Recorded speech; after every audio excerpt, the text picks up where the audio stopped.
ఫారినర్స్కి అలాగే మన ఇండియన్స్కి కొన్ని తేడాలు ఏంటి చెప్తాను. వీడియో లాస్ట్ వరకు చూడండి. మనం రోడ్డు మీద వెళ్ళేటప్పుడు ఏదైనా అద్దం కనపడితే దాన్ని ఎలా పగలగొట్టాలని చూద్దాం. కానీ ఫారినర్స్ అయితే దాన్ని ఎలా తయారు చేయాలో ఆలోచిస్తారు వాళ్ళు. అలాగే మన బంధువుల కుర్రోడు ఎవరైనా సరే జాబ్లో జాయిన్ అయితే ఫస్ట్ కుండా మనం అడిగే క్వశ్చన్ ఏంటంటే నీ శాలరీ ఎంత అని. కానీ ఫారినర్స్ అలా కాదు. జాబ్ నుంచి రాగానే వాళ్ళు ఎలాగడుగుతారు, అవాజ్ ద ఎవరు జాబ్ అని అడుగుతారు. అంటే నీ జాబ్ ఎలాగ ఉన్నదని. అంతేగాని వాళ్ళు శాలరీ అడగరు. అలాగే మన ఇండియా వాళ్ళంతా కూడా ఫారిన్ కంట్రీలు జాబ్ చేస్తుంటారు. కానీ అతి తక్కువ మంది ఫారినర్స్ మన ఇండియా వచ్చి జాబ్ చేస్తుంటారు.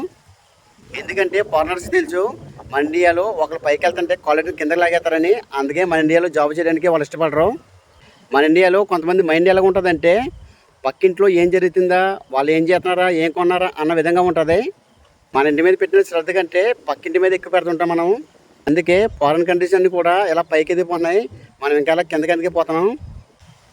మనం ఎప్పుడు మారుతామో, మన ఇండియాలో క్యాస్ట్ ఫీలింగ్లు ఎప్పుడు పోతాయో మరి.